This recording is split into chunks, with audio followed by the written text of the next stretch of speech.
Mais Olha uma lá, vez, vamos lá, aqui na caixa de mais, som. mais uma vez, boa noite aí para todo mundo que chegou por último, tá? Aliás, para todo mundo e para aqueles que chegaram por último que não escutaram o boa noite inicial, né? Hoje é a nossa última aula antes do recesso.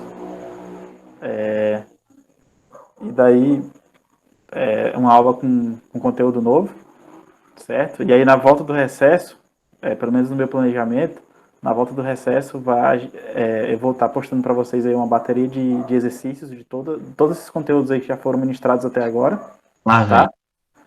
E aí também vou resolver alguns no decorrer da primeira semana da volta lá do recesso. E aí quando terminar essa fase de exercício a gente volta de novo para os conteúdos, tá?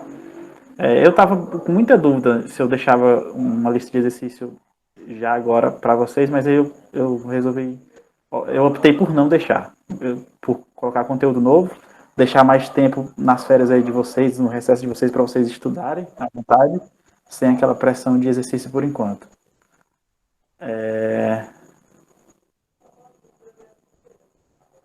Deixa eu perguntar uma coisa para vocês. Existe algum Carlos Carvalho nessa turma?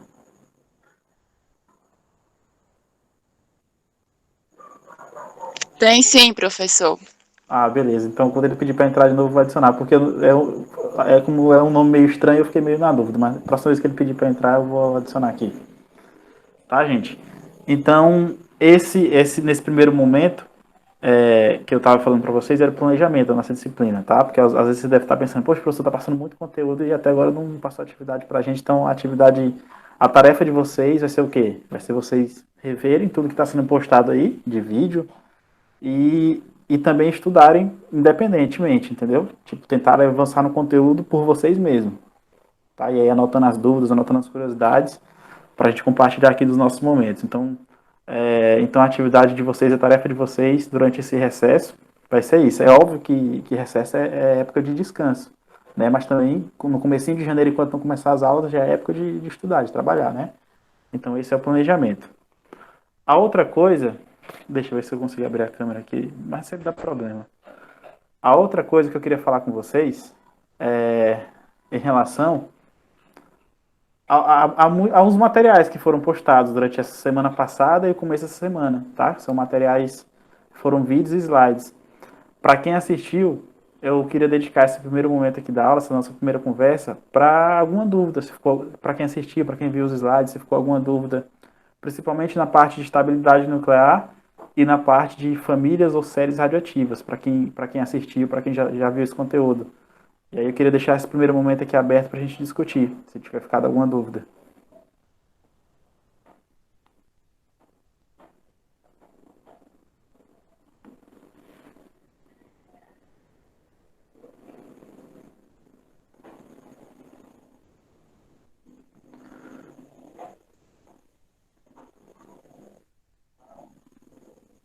Todo mundo me escutou? Tem sim, professor. Por enquanto eu não tenho, não. Eu não vi tudo ainda, mas qualquer coisa eu pergunto depois. Tá.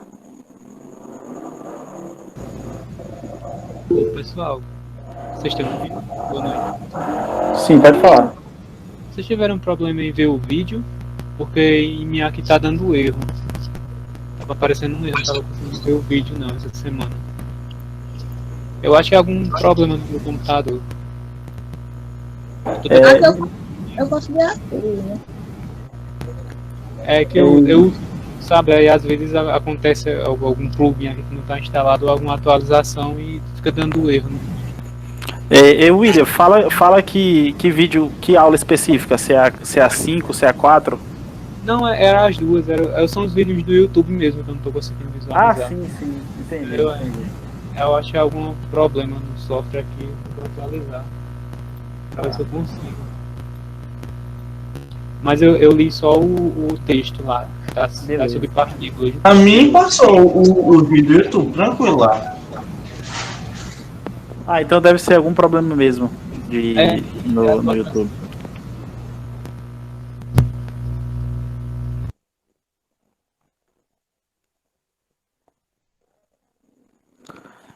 Tá, beleza, gente. Então, já que vocês até agora não apareceu nenhuma dúvida, eu vou aqui mostrar aqui os slides da aula de hoje, tá? Outro recado que eu queria deixar também para vocês aí é que durante esse período de recesso, que como eu passei como tarefa, vocês estudarem independentes aí, e aí forem surgindo dúvidas, vocês podem me mandar mensagem, beleza? Que eu vou estar respondendo a medida Mandaremos. possível, tá? Então vamos lá.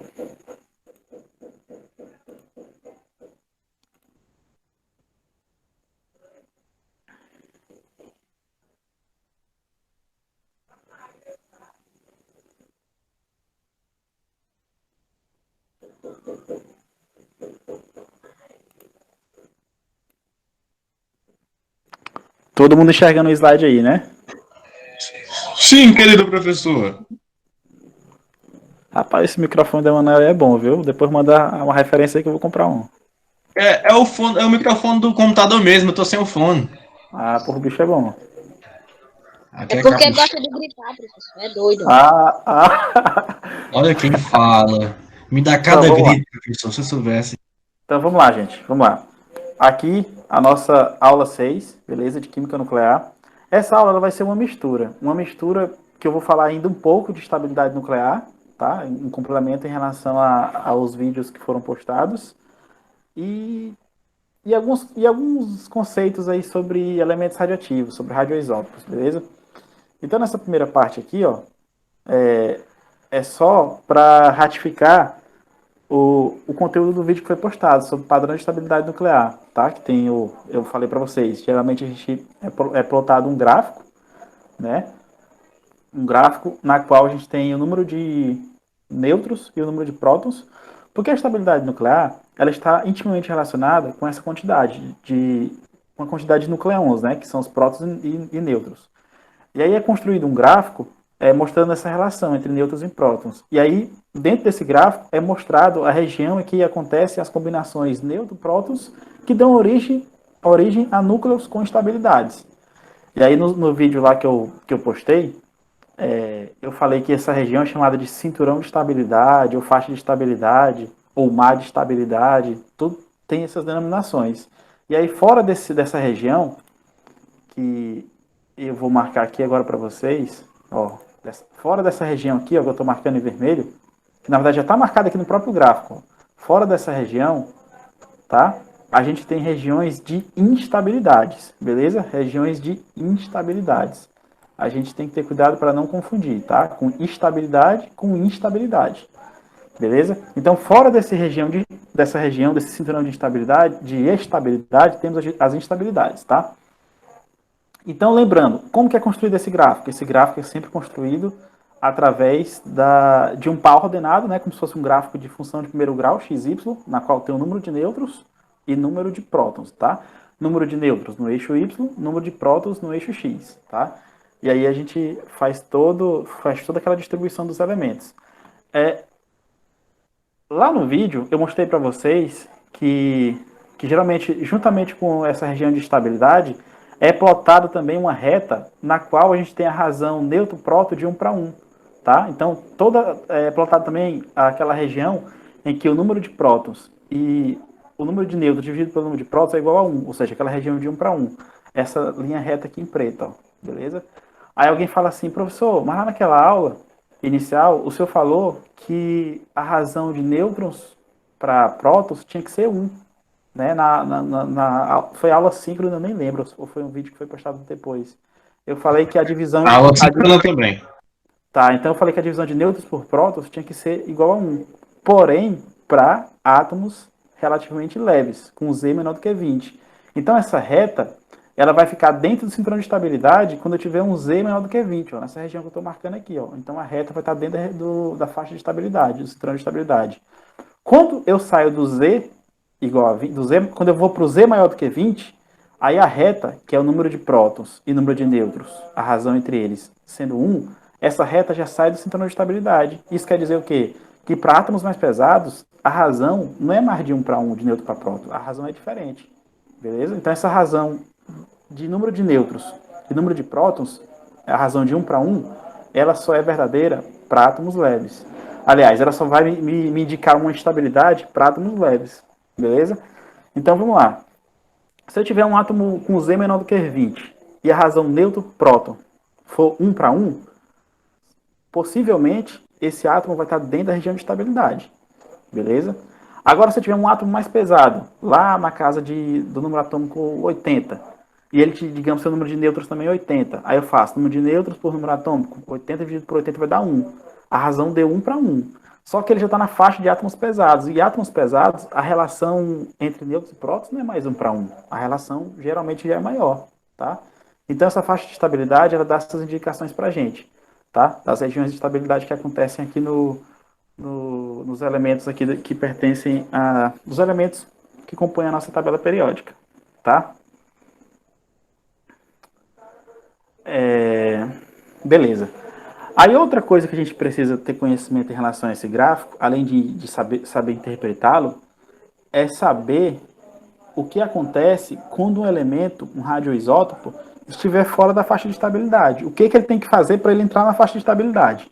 Beleza? É necessário a gente ter esse conhecimento, tá? Quando a gente fala de estabilidade nuclear. Então, beleza. Então, a gente tem 3 regiões. A gente tem essa região aqui que eu tô... Caramba, como é que eu vou explicar isso aqui? A gente tem essa região que eu tô marcando aqui em vermelho com X, ó. Região acima da faixa de estabilidade, tá? Com X vermelho. Temos também uma região que eu tô marcando com X verde aqui, ó, abaixo da faixa de estabilidade, tá?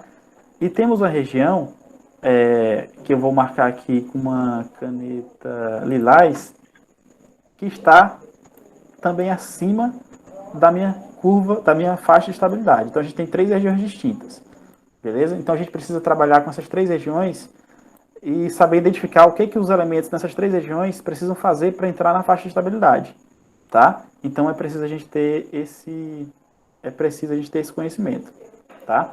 Na verdade, ter esse conhecimento e prever o que esse elemento vai fazer para entrar na faixa de estabilidade.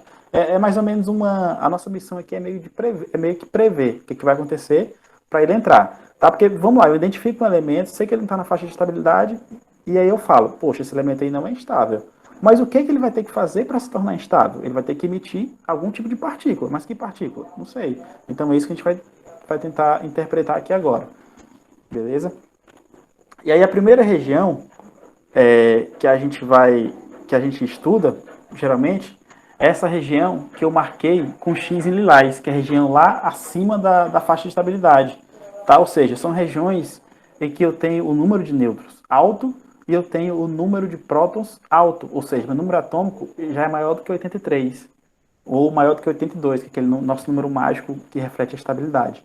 Tá? Então são regiões que contêm os nuclídeos que têm o número atômico maior do que 82, que é o nosso número mágico de estabilidade, só repetindo, beleza? E aí nesse exemplo aqui, a gente tem o ameriço, tá? O ameriço ele tem número de massa 243 e tem número atômico 95. Então, toda vez que o elemento estiver nessa região aqui, onde está marcado com X lilás, para ele poder entrar nessa região de estabilidade, ele vai ter que emitir partículas alfa, beleza? Por quê? Porque partículas alfas, elas fazem reduzir tanto o número de nêutrons quanto o número de prótons, tá? A gente sabe que a partícula alfa ela tem massa 4 e número atômico 2, então ele faz reduzir simultaneamente o número de nêutrons e o número de prótons. A massa desse Neptúnio aí já está diferente. E porque esse acho que elemento... faz número de nêutrons, né? Porque E geralmente esse tá mais... Pode falar, mano.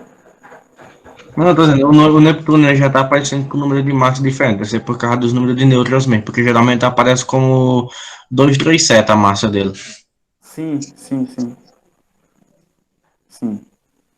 Então, para esses elementos que estão acima dessa faixa, é necessário que eles percam simultaneamente número de nêutrons e número de prótons para poder vir em direção aqui da minha região de estabilidade. Beleza? Então, eles são elementos que são alfa emissores. Tá? Então, é só para a gente entender. Tá? Beleza. Então, esse aqui tem isso bem mais explicado no vídeo que eu postei. Então, como é que fala? Esse slide que eu coloquei na aula de hoje é mais de caráter de revisão mesmo, entendeu? Para quem para quem já viu o vídeo, mas para quem não viu também vai poder já ter um conhecimento prévio, e quando for assistir o vídeo com mais detalhe vai dar uma observada mais minuciosa nessa parte, tá? Agora, digamos que eu queira trabalhar com os elementos instáveis que estão aqui nessa região que eu estou marcando agora com X em vermelho, tá? É uma região também de instabilidade, que está também acima da minha curva de instabilidade, tá? E aí, como exemplo, deixa eu ver se é isso mesmo. Isso. E aí, como exemplo, a gente tem o cobalto 60, tá? O cobalto 60, ele tem massa 60, número de prótons 27, e aí, para ele poder adquirir a estabilidade, é necessário que ele faça uma emissão do tipo beta, tá? E aí, quando ele faz essa emissão beta, ele vai formar um níquel. E aí, esse níquel que é formado aqui é estável. E esse níquel já está dentro da faixa de estabilidade. Então, aqui aconteceu uma transmutação. Você tinha um elemento instável na região X, região de instabilidade. Ele emitiu partícula beta, formou um níquel, que é estável, está dentro da faixa de estabilidade. E aí, a gente teve essa migração de região, tá? É importante a gente lembrar que os isótopos que estão nessa região que eu marquei com X aqui em vermelho, eles são... É uma região que geralmente é uma região rica em nêutrons, tá? É uma região rica em nêutrons. Então ele tem aqui, ó, ele tem um excesso de nêutrons. E aí, ele tem sempre que ajustar aquela divisão, nêutrons e prótons. Ele tem sempre que fazer esse ajuste aqui nessa divisão, na proporção. E aí, para ele poder fazer esse ajuste, nesse caso aqui, ele vai emitir uma partícula beta. Beleza? Que aí, ele emitindo uma partícula beta, vai fazer a carga positiva do nêutron aumentar em unidade, a carga positiva do núcleo aumentar em unidade, e aí vai ter esse ajuste. Porque quando ele está nessa região, como ele tem um excesso de nêutron, é necessário que o número de nêutron baixe e o número de prótons aumente, para poder ter esse ajuste. E aí, quando ele emite uma partícula beta, esse ajuste acontece, e aí o elemento sai dessa região X e decai na região de estabilidade. Tá? Então, as nossas interpretações, elas giram em torno dessas coisas aqui. Beleza? É importante também a gente ter em mente que esse elemento cobalto, o cobalto, na verdade, esse aqui eu queria até falar com vocês com calma. O cobalto, na natureza, o elemento mais abundante e estável é o cobalto 59, que aí no slide está tá descrito, né, cobalto 59, ele não é um radioisótopo, ou seja, ele é um elemento estável, tá? E esse cobalto 59, ele é bombardeado com nêutrons, e aí ele forma o cobalto 60. E aí sim, o cobalto 60 é radioativo, tá? Ele é um radioisótopo. E aí depois esse cobalto 60 se desintegra através de emissão de partículas beta e vai formar o nosso níquel, que é estável, tá? Uma curiosidade aqui em relação a esse cobalto 60 é que também, juntamente com essa partícula beta que foi gerada aqui, é gerada também uma partícula gama, tá? Gerada uma partícula gama. E essa partícula gama, ela é utilizada no... Raio gama, não é, professor? Isso, ela é o gama. E aí essa partícula gama que é emitida, nesse caso específico aqui, ela é utilizada no tratamento de câncer, tá? Essa partícula gama, ela consegue... Essa radiação, eu falei partícula gama. Essa radiação gama, ela consegue bombardear células cancerígenas, e aí a gente tem um tratamento de câncer utilizando esse cobalto. Geralmente é um equipamento chamado bomba de cobalto, tá? Então você parte lá de um cobalto estável, 59, eu vou bombardear ele com nêutron, vai acontecer uma transmutação. Aliás, não vai acontecer uma transmutação. Eu vou bombardear ele com nêutron, vai dar origem a um outro isótopo, que é o cobalto 60. Aí esse cobalto 60 vai emitir uma partícula beta, vai dar origem a um níquel, que é estável, e vai emitir também uma radiação gama, que é utilizada no tratamento de câncer. Beleza? É óbvio que vai emitir radiação beta e radiação gama. Essa radiação beta ela é filtrada por filtros específicos, e aí sobra somente a radiação gama, que vai atingir aquela célula cancerígena. Geralmente eles podem utilizar alguns marcadores lá nas células, e aí fazem esse bombardeamento. A gente vai estudar essa parte aqui de química nuclear aplicada na medicina com mais detalhe lá na frente, tá? Mas eu só queria falar essa curiosidade para a gente não ficar só com as equações nucleares aqui secas, sem nenhuma aplicação. Beleza? Para vocês entenderem, pelo menos já começarem a observar alguma aplicabilidade aqui dessas nossas equações, tá? Para não ficar uma coisa... Adalto perguntou se é filtrada com campo elétrico. Rapaz, Adalto, agora tu me pegou. Porque, na verdade, a gente teria que fazer uma pesquisa nessa parte, porque a gente teria que ver se um campo elétrico ele seria eficaz de fazer essa separação, entendeu? Se a gente for só na parte de olhar para a carga, é óbvio pensar que sim. Mas, por exemplo, eu poderia perguntar, será se realmente um campo elétrico teria essa capacidade de separar em relação a um campo magnético, por exemplo? Então a gente teria que ver essa parte aqui, mas pode ter certeza que eu trago essa resposta, pelo menos quando a gente estiver vendo a parte de aplicação, essa resposta estará disponível aí para vocês, beleza?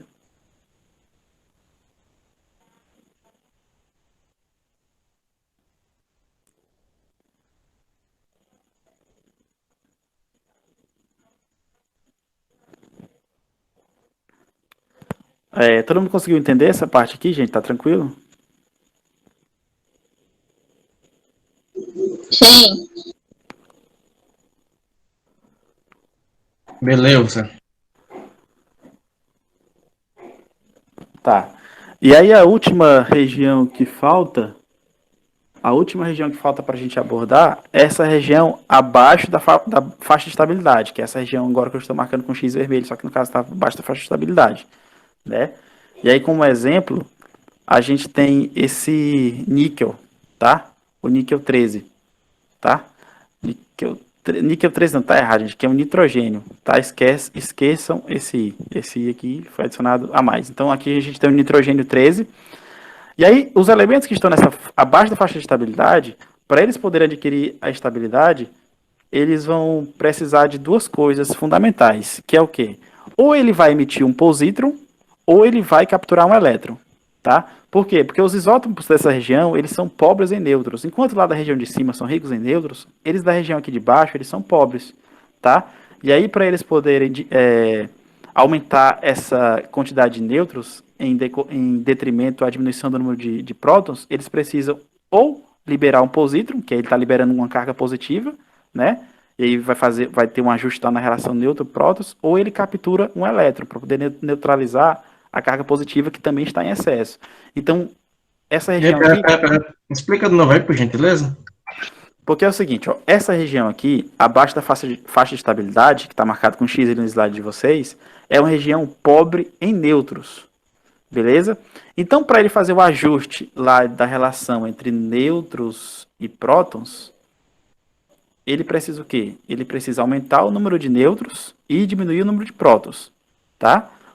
Beleza? E aí, então, como que ele vai fazer esse ajuste? Em vez de ele perder um nêutron, aliás, em vez de ele ganhar um nêutron, que é uma coisa bem mais difícil de acontecer, você teria que bombardear o elemento radioativo, é mais fácil ele perder as cargas positivas, tá? Então, para ele fazer esse ajuste desse elemento que é pobre em nêutrons, ou seja, o número de nêutrons é baixo em relação ao número de prótons. Então, para ele fazer esse número de nêutrons aumentar, ele faz o quê? Ele perde um positron, que é uma carga positiva. Então, ele vai fazer o número de prótons diminuir. Em consequência, o número de nêutrons vai aumentar, do ponto de vista proporcional, tá? Outra maneira que ele pode fazer também isso é capturar um elétron. Se ele capturar um elétron, ele vai neutralizar, esse elétron vai interagir com um próton que tem lá dentro do núcleo e dar origem a nêutron. Então, vai aumentar também o número de nêutrons.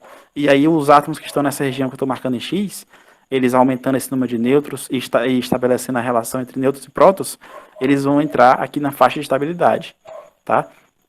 E aí a gente tem dois exemplos aí. Tem o nitrogênio 13, né, que é radioativo, emite o positron para formar o carbono 13. E a gente tem também o argônio, tá? O fato interessante, por exemplo, desse nitrogênio 13 aqui, é que ele vai formar esse carbono 13. Só que esse carbono 13, ele não é o carbono mais estável que a gente conhece, tá? Então, ele vai fazendo essas emissões e às vezes nem sempre vai conseguir entrar dentro da faixa de estabilidade, mas ele vai pelo menos se aproximar, tá? Então a gente está falando aqui de tendência natural, dele fazer essas emissões para tentar adquirir a estabilidade e entrar dentro daquela faixa, tá? E sempre lembrando, essas emissões são sempre feitas a fim de ajustar essa relação nêutron-prótons, tá? Então, nesses 3 slides aí que eu mostrei para vocês, eu não estou vendo o chat, tá? Se alguém estiver escrevendo, depois eu dou uma olhada. Então, esses movimentos aqui que vão acontecer de região de instabilidade para a região de estabilidade, é sempre a fim, elas ocorrem sempre a fim de ajustar essa relação nêutron-próton, como eu já tenho falado aí nesses 3 slides. Beleza? Então, depois, quem ainda não entendeu, vocês podem dar uma conferida no vídeo que eu postei com calma, podem procurar algum livro de química geral, química nuclear, que eles geralmente abordam essa temática com mais riqueza de detalhe do que aqui a nossa aula aqui de 1 hora, beleza? E aí, qualquer dúvida em um ponto específico, me comuniquem que a gente conversa, tranquilo?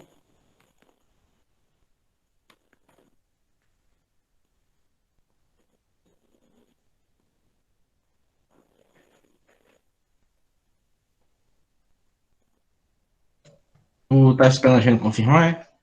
Não, tô não. Ah, se Eu for, tô tá só... confirmado. Não, tranquilo. Aí nesse slide, eu vou mostrar para vocês. Nunca acertei uma questão que envolve o xenônio. Aí nesse slide eu vou mostrar para vocês uma aplicação mais prática da interpretação desses gráficos, tá?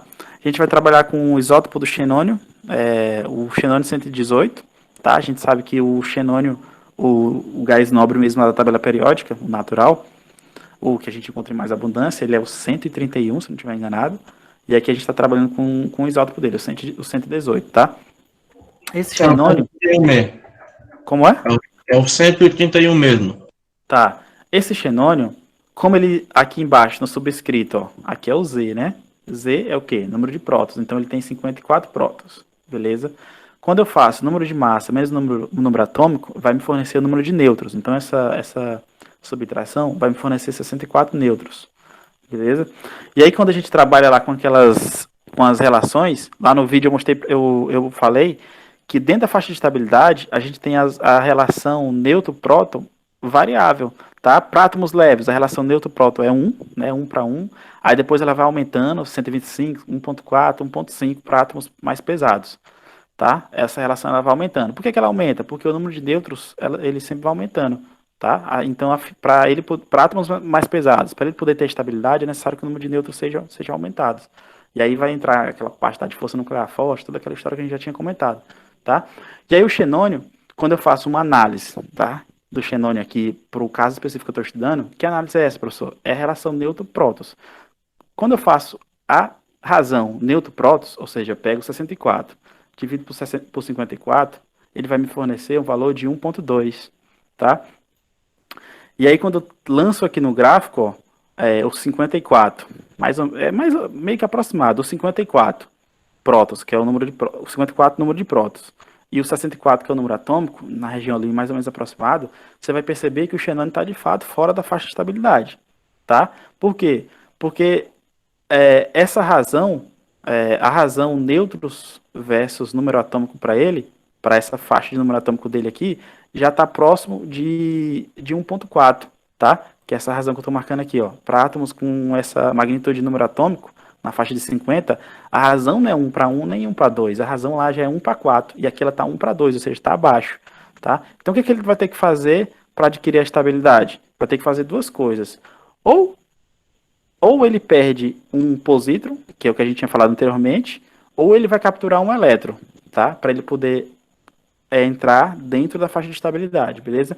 Então, geralmente, a nossa interpretação desse tipo de gráfico é desse jeito, tá? A gente traça, faz a divisão, traça o número de prótons e o número de nêutrons lá num gráfico de XY normal, vê onde é que está localizado o elemento e consegue detectar que ele realmente está fora da faixa de estabilidade. E aí, dependendo da região que ele está, eu consigo prever o que ele tem que fazer para entrar na faixa de estabilidade. Tá? Como ele está abaixo da faixa de estabilidade, eu estou prevendo o quê? Que para ele ser estável, ou ele vai ter que perder positron, para poder ter o ajuste de nêutrons e prótons, ou ele vai ter que capturar um elétron. Beleza? Geralmente esse elétron, outra informação importante, geralmente esse elétron que é capturado, eles são os elétrons dos orbitais 1s, tá? Que são os orbitais que estão mais próximos do núcleo, se a gente fizer aquela função de distribuição radial, tá? Então os elétrons que são capturados, geralmente são elétrons dos orbitais 1s. Tranquilo aí, gente? Todo mundo conseguiu entender essa parte? Professor, Pode falar. aí capturou, tranquilo, né, esse elétron, mas aí como é que vai ficar esse orbital aí vazio? Vai ocorrer alguma modificação na eletrosfera, algum rearranjo, sei lá? Se bem que são quantizados, né, a eletrosfera, aí como é que fica isso? Ó, a eletrosfera, outra informação importante. A eletrosfera é quantizada, isso aí a gente já estuda na química, né? E a parte do núcleo também é quantizada. Então existe uma mecânica quântica para a parte nuclear, beleza? E aí o que, que vai acontecer? Essa eletrosfera, a gente tem um rearranjo, tá? A gente tem todo um rearranjo eletrônico por conta dessa captura, como é que fala? Dessa retirada do elétron. Porque a gente fala assim, professor, uma retirada de elétron já está acostumado, né? Já vai falar de energia de ionização, mas aí ele tira um elétron lá periférico, né? Lá da camada de valência. E agora aqui não, a gente está falando de retirada de elétrons lá do CERN. E aí existe, inclusive, uma espectroscopia. Existe espectroscopia que estuda geralmente os elétrons lá do caroço. Espectroscopia, acho que XPS, mais ou menos isso. Que estuda as energias envolvidas na retirada do elétron lá do caroço. Então não é uma coisa estranha, não. É uma coisa que pode acontecer. E aí, no entanto, as energias envolvidas nos processos nucleares são tão elevados que esses rearranjos que acontecem lá na eletrosfera acabam sendo assim, insignificantes, entendeu?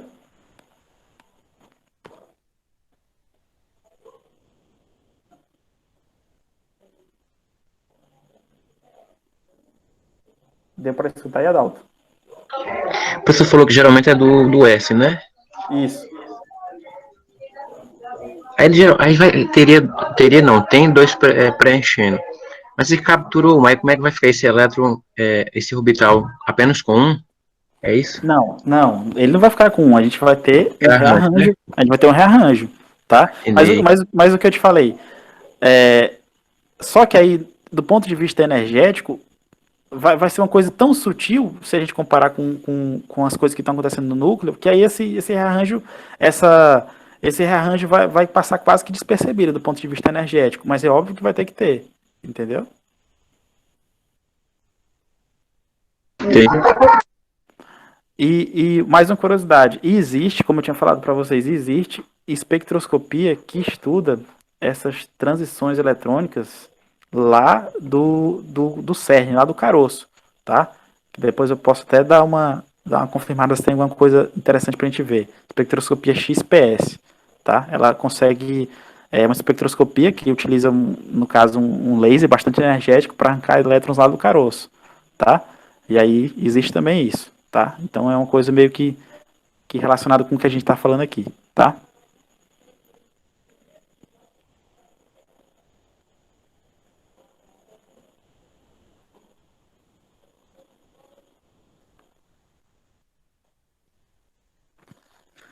Beleza. Então, deixando um pouco de lado essa parte de estabilidade nuclear, tá? Como eu tinha falado, era só um comentário adicional. Era só um comentário adicional que eu queria falar, e aí já tem vídeo postado sobre isso. O que eu vou falar agora é uma coisa nova. Uma coisa nova aqui dentro da disciplina, mas não é uma coisa nova para vocês não, porque vocês já viram isso. A gente vai falar de elementos químicos radioativos, beleza? Então, a nossa missão agora vai ser estudar elementos químicos radioativos, tá? Alguém lembra aí o que é um elemento químico?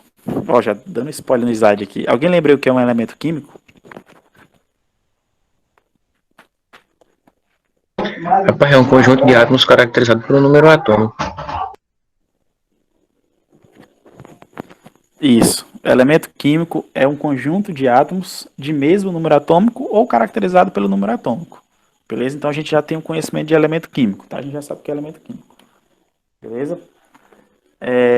E aí, eu queria trazer para vocês aqui, para a gente trabalhar com um exemplo mais simples, tá? Trabalhar com hidrogênio, tá? Então, a gente tem que ter em mente que um elemento químico, ele não é formado somente por um átomo, tá? Um elemento químico, ele é formado, muitas vezes, por diferentes átomos, tá? Não é somente um átomo de carbono que vai formar o carbono. A gente tem diferenças. Então, quando a gente trabalha com um elemento ali mais fundamental, que é o hidrogênio, a gente já consegue perceber isso. A gente tem 3 átomos de hidrogênio que compõem o elemento químico hidrogênio, tá? E aí, só que nesse caso, para o hidrogênio, no caso, ele recebe nomes especiais, né? Para os outros elementos nem tanto, mas para o hidrogênio, para os outros elementos não existe isso, mas para o hidrogênio tem. Tem o prótio, o deutério e o trítio, tá? Que são os três...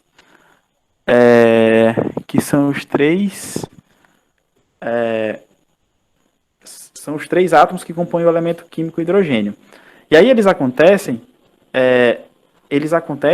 ocorrem na natureza em diferentes abundâncias, né, em diferentes proporções. A gente tem o hidrogênio 1 para 1, né, o hidrogênio com um elétron e um próton, que a ocorrência natural dele é 99,8% a abundância.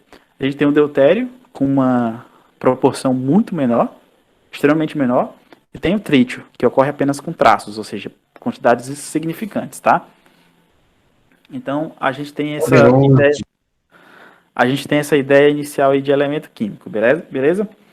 E aí, quando a gente vem aqui a gente expande essa nossa ideia para elementos mais pesados, a gente percebe coisas similares, né? A gente vem aqui para o oxigênio, né? O oxigênio 16, que é o que a gente conhece, né? O estável e tal, ele tem 99,76% de abundância, tá? E os outros são em quantidades ínfimas, quantidades bem menores.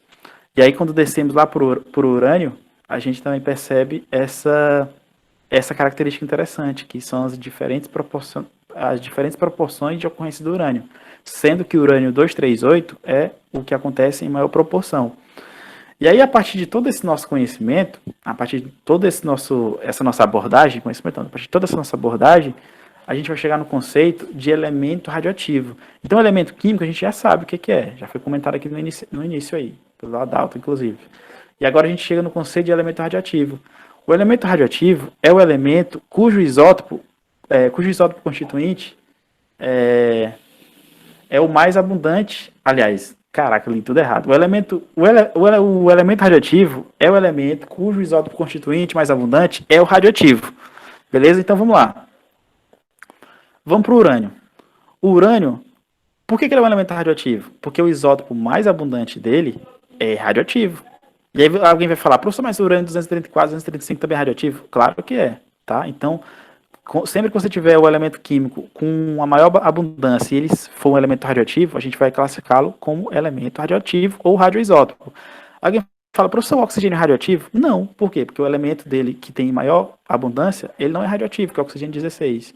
Então, na nossa classificação aqui, o elemento oxigênio, ele não é radioativo, porque o isótopo presente em maior abundância não é radioativo. Deu para entender esse conceito aí ou ficou confuso?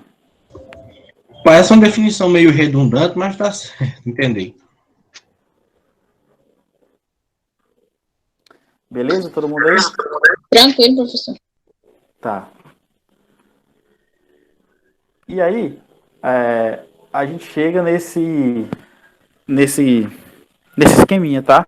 Só para fazer um resumo. Então a gente trabalha nessas duas faixas, né? Do hidrogênio ao chumbo, tá? São os nossos elementos não radioativos, e do bismuto para frente, até os elementos que estão sendo encontrados aí, a gente tem os elementos radioativos, tá? E aí, no vídeo eu comentei com vocês lá que existe muita controvérsia em relação ao bismuto. Alguns livros tratam ele como sendo não radioativo, e aí o limite sai de 82 e vai para 83, e livros mais recentes já tratam o bismuto como sendo radioativo. Por quê? Porque foi encontrado traços de desintegrações do bismuto. Então, como eu já tinha comentado no vídeo anterior, então para a gente permanecer aqui num rigor, a gente vai colocar o bismuto aqui como sendo um elemento radioativo, na classe dos radioativos, tá? Certa vez, numa disciplina eletiva que Arthur ofertou, a gente fez um seminário sobre esses elementos aí, sobre os grupos da tabela periódica. E a gente viu essa discussão, não sei se tu lembra, Mariana, sobre o bismuto ser ou não ser radioativo. Tu lembra disso? Lembra? Então, a grande questão é essa. Ele não ser considerado em muitos livros antigos. E aí você pegar livros mais novos, falam que em 2005 foi encontrado traços de desintegração de bismuto em algumas investigações. E aí fica meio que essa controvérsia, tá? Mas aí vamos tentar, vamos manter em mente aqui esse nosso esquema aqui por dois motivos. Primeiro que o chumbo, ele lá nas famílias radioativas, ele é o elemento filho final, o estável. E tem um número mágico. Então a gente vai trabalhar com chumbo como sendo nosso limite de estabilidade. Tranquilo? É isso. Deixa eu ver se tem mais alguma coisa. Não. Do ponto de vista do que eu estou denominando de aula 6, a gente finalizou aqui agora, tá? E eu vou passar já para outro slide. Então, do ponto de vista de aula 6 foi isso. Foi uma revisão da parte de estabilidade e falar um pouco aqui de alguma definição de elemento químico radioativo. Tá? Posso passar para o próximo slide? Tá tranquilo aí para todo mundo, né? Vai lá, meu filho.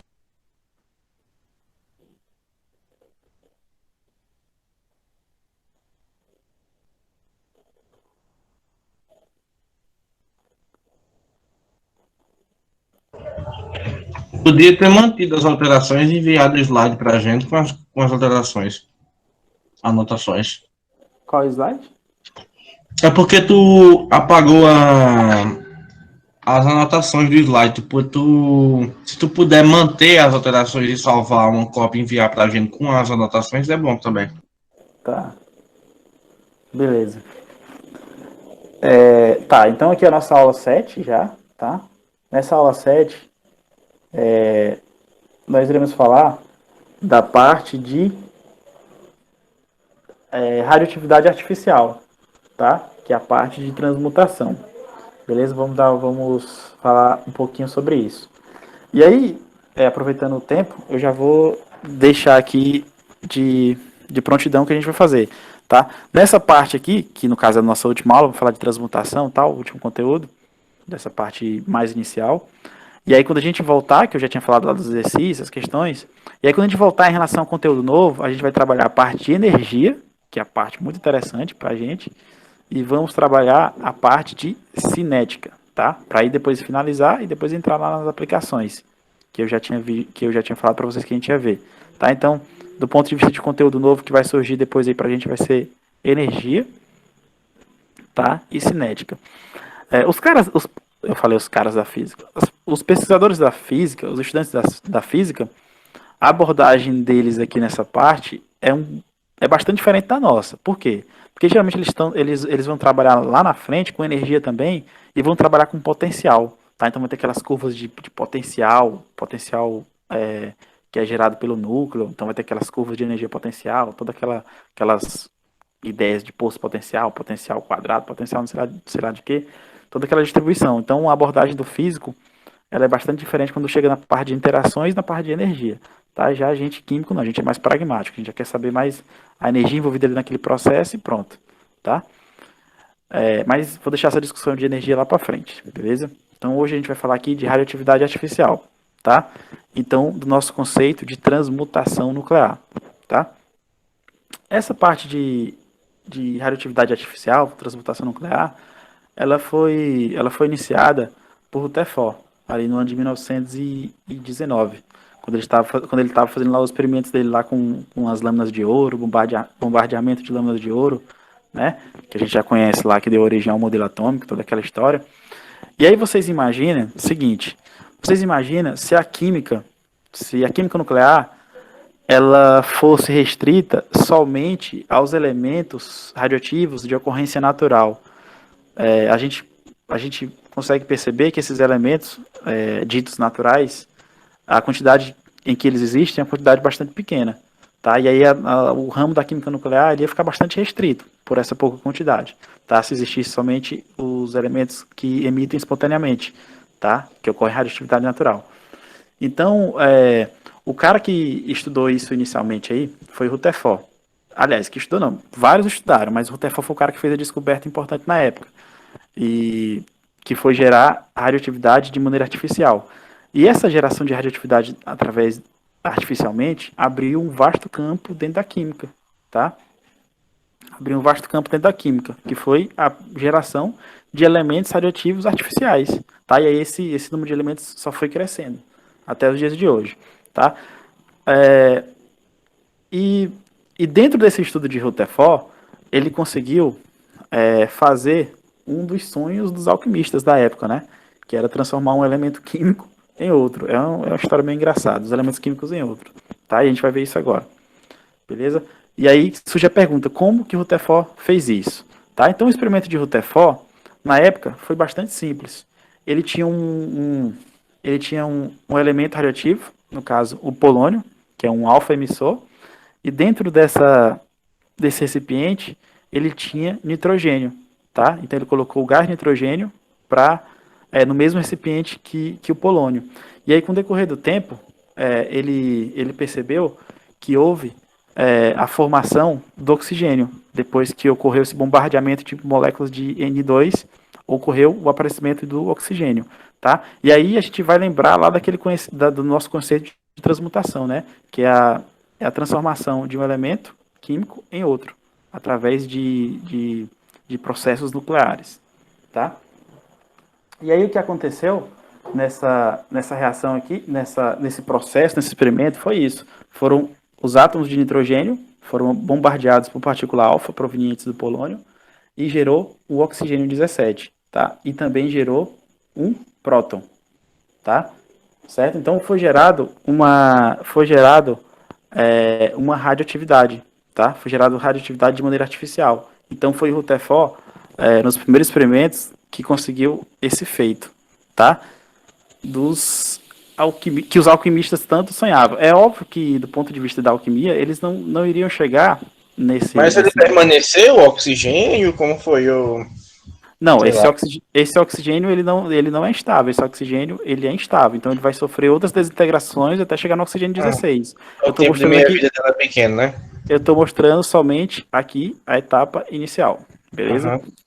E óbvio também que a gente fala assim, era o sonho dos alquimistas, mas os caras não iriam chegar do ponto de vista aqui do experimento de Rutherford, porque Rutherford está trabalhando com processos nucleares, que envolvem uma quantidade energética bem maior do que o que os alquimistas estavam procurando na época, né? Através de processos químicos, tentar transformar lá o chumbo no ouro, toda aquela história toda que vocês já sabem, né? Então, é até injusto a gente comparar, dizer que o Rutherford conseguiu alcançar o sonho dos alquimistas, porque ele estava trabalhando com coisas com proporções bem maiores, tá? Então, o que eu queria deixar claro aqui pra gente é isso, que o Rutherford foi o cara que conseguiu os primeiros resultados do ponto de vista de transmutação, tranquilo? Do ponto de vista de radioatividade artificial. Um outro conceito interessante para a gente comentar aqui também. Professor, Pode falar. Teve alguma participação de Irene Curie naquele experimento? Porque eu já ouvi falar que ela ganhou o Nobel por ter descoberto a radioatividade artificial. Vamos já falar também. Eu fiquei pensando. Vamos já falar. Vou já comentar sobre isso. E aí, dentro dessa parte de transmutação, que é a transformação de um elemento em outro, a gente vai cair também no conceito de nucleossíntese, ou seja, que é o processo de formação dos elementos químicos, né? Você tem lá elementos químicos iniciais, e esses elementos químicos vão se combinar, vão se transformar, vão ser bombardeados, não sei de que maneira que vai acontecer, e aí vai gerar novos elementos. Então está dentro do conceito de nucleossíntese, ou seja, síntese de núcleos, é o processo de formação básica dos elementos, né? E aí a gente sabe que os elementos iniciais, né, que a gente tinha, que surgiram lá juntamente com a teoria do Big Bang, é o próprio hidrogênio e o hélio, né, que são os elementos iniciais. E aí todos os outros elementos, eles descendem do hidrogênio e do hélio, assim, partindo do ponto da teoria do Big Bang, beleza? E aí esses elementos que descendem, ou seja, que foram gerados a partir desses dois elementos, eles ocorreram a partir de reações nucleares, seja no espaço ou nas próprias estrelas, né? Geralmente são reações que acontecem nas estrelas. No entanto, na Terra, tá? Na Terra, só existem traços de algum desses elementos, tá? Ou seja, nem todos os elementos que foram formados lá nas estrelas ou no espaço contribuíram para o processo de formação do nosso planeta. Nem todos os elementos. Por quê? Porque muitos deles, eles acontecem com um tempo de vida bastante curto, tá? Então a gente não consegue encontrar traços aqui na Terra, tá? Eles não contribuíram para o processo de formação. No entanto, com o passar do tempo, foi possível sintetizá-los, alguns desses elementos, tá? Aqui na Terra. Foi possível sintetizá-los de maneira artificial, tá? E aí entra o processo da nucleossíntese, né? Formação de um elemento químico. Processo de formação de um elemento químico, tá? Geralmente, essas transformações, esses processos aqui, essas transformações, elas acontecem via bombardeamento, tá? Você pega lá um núcleo de algum elemento químico, e aí você vai bombardear esse núcleo com algum próton, algum nêutron, com o núcleo, esse próton, esse nêutron que vai bombardear, ele serve como se fosse uma bala, um projétil, tá? E aí você coloca lá um núcleo que você está querendo estudar, e eu vou bombardear aquele núcleo com próton, com nêutron, e vou ver o que acontece, vou ver o que é formado, tá? Então, esses bombardeamentos acontecem, aliás, os estudos dessa área de química nuclear, estudos bastante relevantes, é nessa parte aqui, bombardeamento. Aí vai entrar aquela pergunta, professor, mas como é que ele faz isso? Para acontecer isso, essas partículas que são os projéteis, as balas que vão atingir lá os núcleos, elas precisam estar extremamente aceleradas, né? Para no caso, elas terem energia suficiente para romper o campo elétrico de repulsão que acontece nos núcleos. E todo esse processo aqui, eles geralmente acontecem em aceleradores de partículas, que os pesquisadores eles tentam simular ao máximo o ambiente que acontece lá nas estrelas, condições estelares, digamos assim. Tranquilo? Então, todos esses processos são feitos em aceleradores de partícula, tá? Então, esse próton, que é o projétil, ele tem que ter bastante energia, e essa energia ela é proveniente através da velocidade, lá da energia cinética, para poder romper o campo elétrico de repulsão que o núcleo tem, que o núcleo exerce, né? Porque você imagina, o núcleo ele tem nêutrons e prótons, e aí eu quero colocar um próton lá dentro à força. Imagina, você tem condição de um negócio desse? Eu tenho que ter bastante, essa partícula que vai ser o projétil, ela vai ter que ela vai ter que ter bastante velocidade e vai ter que ser uma partícula bastante energética para romper esse campo elétrico de repulsão. Deu para entender, gente, essa parte aqui ou ficou meio estranho?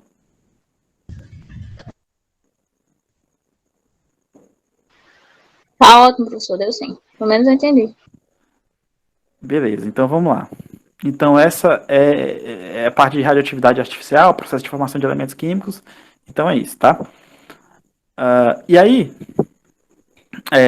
eu trouxe um caso específico, que é o tecnécio, TC. Ele é um elemento que ele não acontece naturalmente, ou seja, aqui a gente vai ver um processo de radioatividade artificial. Ele foi sintetizado, preparado em nosso planeta em 1937, tá? Como que aconteceu? Eles pegaram um átomo, o MO, caraca, fugiu até a sigla aqui do MO. Ele pegou esse elemento químico, tá? O MO. Esse elemento químico, ele foi bombardeado com deutério, né? Um daqueles isótopos lá de hidrogênio foi bombardeado com deutério, e aí ele deu origem ao tecnécio. E também houve a emissão de dois nêutrons aqui nesse processo global, tá? E aí geralmente esse processo aqui de transmutação, ele recebe uma notação especial, né? Que é essa notação que eu estou marcando aqui para vocês, ó. Quando vocês estiverem estudando em algum livro, verem essa notação, vocês já vão entender, tá? Esse elemento químico que está aqui à esquerda, ele é a minha molécula alvo, tá? Ele é a minha molécula alvo, tá? Me lembra molibdênio. Hã? Molibdênio. Acho que não é molibdênio, não. Molibdênio é MB, né? Pesquisa para mim o que é o elemento MO. É molibdênio mesmo, professor. Molibdênio, professor. Ah, beleza. É isso aí.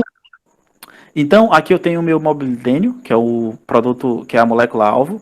Dentro do parênteses, eu tenho primeiro a minha partícula que é incidente, que no caso é o deutério. Segundo, eu tenho a partícula que vai ser ejetada, que no caso aqui ele colocou 2N, porque foram 2 nêutrons. E aqui na direita eu tenho a minha partícula produto, que foi gerada, tá? Então essa é a notação que os químicos utilizam para representar esses processos aqui de transmutação, ou seja, transformação de elemento químico em outro. E aí já, para não escrever toda a equação completa, eu posso escrever com essa notação simplificada, tá? Então, de novo, molécula-alvo, átomo-alvo, né, molibdênio, entre parênteses, a partícula incidente, a partícula que vai ser ejetada e no final o meu produto, ou seja, meu elemento Mas isso aí é só vai um ser gerado. exemplo, né? Com esses dois É. átomos, né? Isso, aqui é só um exemplo, a anotação que eu fiz aqui, tá?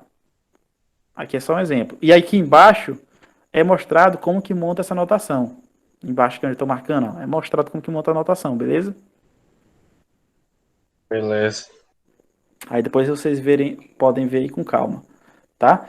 E aí, esse tecnécio que não existia aqui no nosso planeta, e aí como os caras conseguiram sintetizá-lo, prepará-lo, ele é encontrado em abundância razoável em alguns reatores nucleares, tá? Em regiões que trabalham com química nuclear. Em alguns reatores a gente consegue encontrar o tecnécio como é que fala? Em quantidades razoáveis, ou seja, para um elemento que não existia no nosso planeta, foi sintetizado em 1937, e agora você já encontra ele em condições razoáveis, já é uma coisa espetacular do ponto de vista da química, do ponto de vista da ciência de modo geral, né? Então vamos dar continuidade aqui. Professor, Pode falar. mas ele passou a existir naturalmente por ter sido sintetizado? Não, ele não passou a existir naturalmente. Quer dizer que o produto que foi formado, ele começou a ser gerado, acumulado, depositado em algum lugar, e aí você começa a encontrar. Não que ele começou a ser gerado naturalmente, não. Ele foi depositado, mas ele foi gerado artificialmente. Entendeu? Ou seja, aí alguém fala assim, professor, eu encontrei o tecnécio aqui nessa região que não existe nenhuma usina nuclear aqui perto. Então já é uma coisa estranha. Possivelmente você vai encontrá-lo lá nas regiões onde encontram-se as usinas nucleares. Beleza? Ou seja, em condições em que ele foi depositado. Mas ele continua sendo um elemento artificial.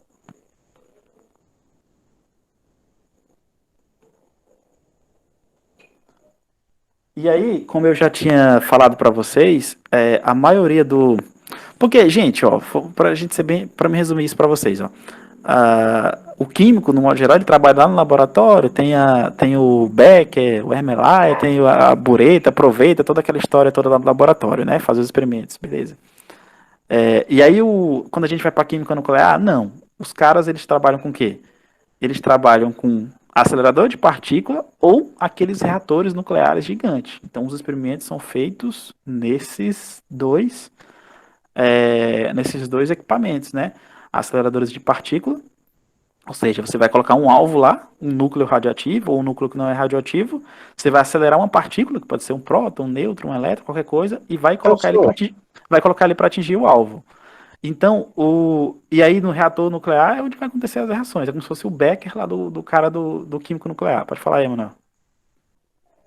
E aí eu já tô super atrasado aqui em relação ao tempo, mas eu quero comentar duas coisas rápidas aqui, tá? Em relação a equipamentos que os caras utilizam. Então, falei de acelerador de partícula, né? Aí eles vai ter uma voltagem, vai ter todo aquele campo magnético, e aí isso vai ajudar a acelerar lá a partícula e ela vai adquirir velocidade e energia para poder atingir o alvo, e aí vai ser gerado novas partículas, novos elementos radioativos, toda aquela história que vocês já conhecem. Então depois a gente pode comentar um pouco mais sobre aceleradores de partículas, tá? Que sempre passa na televisão. Sobre essas coisas aí. E aí um exemplo de um estudo de transmutação que acontece dentro de um acelerador de partícula por exemplo, você pegar um alumínio, que seria o alvo, você pegar uma partícula alfa, acelerar essa partícula alfa, e aí ele vai atingir o alumínio e vai acontecer a transmutação nuclear, ocasionando a formação de um fósforo 30, tá? E a liberação de um nêutron.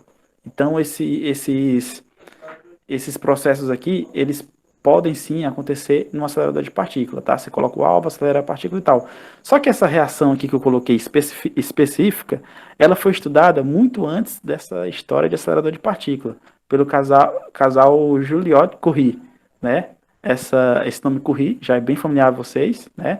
Ela é uma pesquisadora, uma química, que é filha do casal Curie mais famoso, né? Eles ganharam no caso, esse outro casal aqui, eles ganharam o Nobel de Química em 1935. Eles estavam estudando essas transmutações artificiais. E aí, por conta dessa descoberta da transmutação artificial, que foi a formação desse fósforo, e também eles estavam interessados em estudar o positron, também os estudos deles contribuíram com a descoberta do positron. Então, combinando transmutação artificial e descoberta do positron, esse casal aqui, Juliot Curie, eles conseguiram ganhar um prêmio Nobel de Química de 1935. E aí a família Curie ficou conhecida até hoje como uma família que mais conseguiu ganhar prêmio Nobel, né? Trabalhando aí com essa parte da radioatividade, tá? Então, e que era o que o Adalto já tinha comentado lá no agora há pouco, tá? Só para comentar. Aliás, só pra gente continuar aqui contextualizando, tá? E aí, para finalizar nossa aula, eu estou mostrando aqui para vocês, o acelerador de partículas Já foi lá? brasileiro. Não, eu estudava do lado, mas nunca foi. Eu jogava bola com os caras que trabalhavam lá, mas eu não cheguei, não. Então a gente tem aqui o acelerador de partículas brasileiro, Sirius, que é localizado em Campinas. Tá? E aí ele parece meio que um estádio, né? Ele tem a forma. É muito parecido com um estádio, tipo O Maracanã. Morumbi é. É parecido com o Morumbi. E aí ele tem características especiais, né? Esse acelerador de partícula, ele é mais trabalhado para gerar uma luz específica, né? Gerar uma luz específica. Ele, no caso, esse acelerador, ele trabalha com elétrons acelerados, e esses elétrons acelerados são desviados por alguns campos magnéticos, e aí ele dá origem a uma luz especial. Tá? E essa luz é utilizada.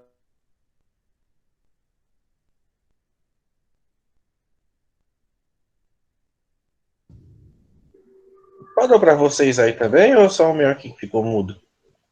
Falou também. Professor. Cadê você? É materna agora.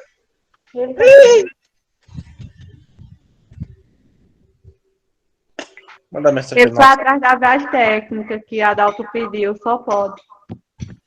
Manda mensagem pra ela aqui. Acho que foi a internet que caiu. Não, ele tá recebendo mensagem no WhatsApp aqui. Não, eu tinha caído, voltou. Levantou? E aí, gente, só para finalizar, então eu coloquei o slide lá pra gente comentar sobre acelerador de partícula, tá? Sobre os... Tá conseguindo me escutar aí, né? Aham. Sim. Tá. Saiu da Então, não, mas aquele slide era o último. Foi só esse slide aqui foi só pra gente falar esse slide aqui foi só pra gente falar dos principais equipamentos que são utilizados para transmutação, que é o nosso conteúdo atual, que são os aceleradores de partículas. Mais na frente a gente vai poder entrar em mais detalhes quando estivermos falando lá de reatores nucleares. A gente vai abordar um pouco mais essa parte de acelerador de partículas, pra gente falar um pouco mais de alguns aspectos técnicos, né, para não ficar só uma coisa qualitativa. A gente vai abordar isso mais na frente, beleza? Então aquele slide lá era o último, tá? Da nossa aula de hoje. E aí eu vou estar postando para vocês, véspera de Natal, imagina. Vou estar postando para vocês a gravação e os slides. E aí, mais uma vez, eu deixo a missão para vocês aí, que é estudar esses conteúdos aí que já foram repassados e quem puder acelerar, já continuar estudando os conteúdos adiante aí, beleza? Todo mundo conseguiu entender aí? Sim. Beleza, gente. Então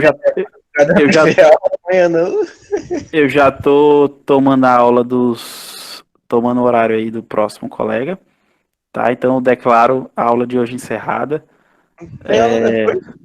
Eu não sei se vocês têm aula. Pelo horário era pra ter, não sei. Mas eu declaro a aula de hoje encerrada, beleza? Desejando um Feliz Natal pra vocês aí, todo mundo. Um ótimo ano novo pra todo mundo aí. Todo mundo se cuide, tá? E no começo do ano a gente tá de volta aí, beleza? É porque os caras estão botando os comentários aqui absurdos, aí não tem como não sorrir. Paulo Gato, como negócio é esse? Os caras não sei nem o que é isso. Então, tchau, gente. Boa noite, todo mundo. Boa noite aí, um cheiro. Que isso, cara? Tá gravando. Falou. É afetividade. Valeu. Valeu.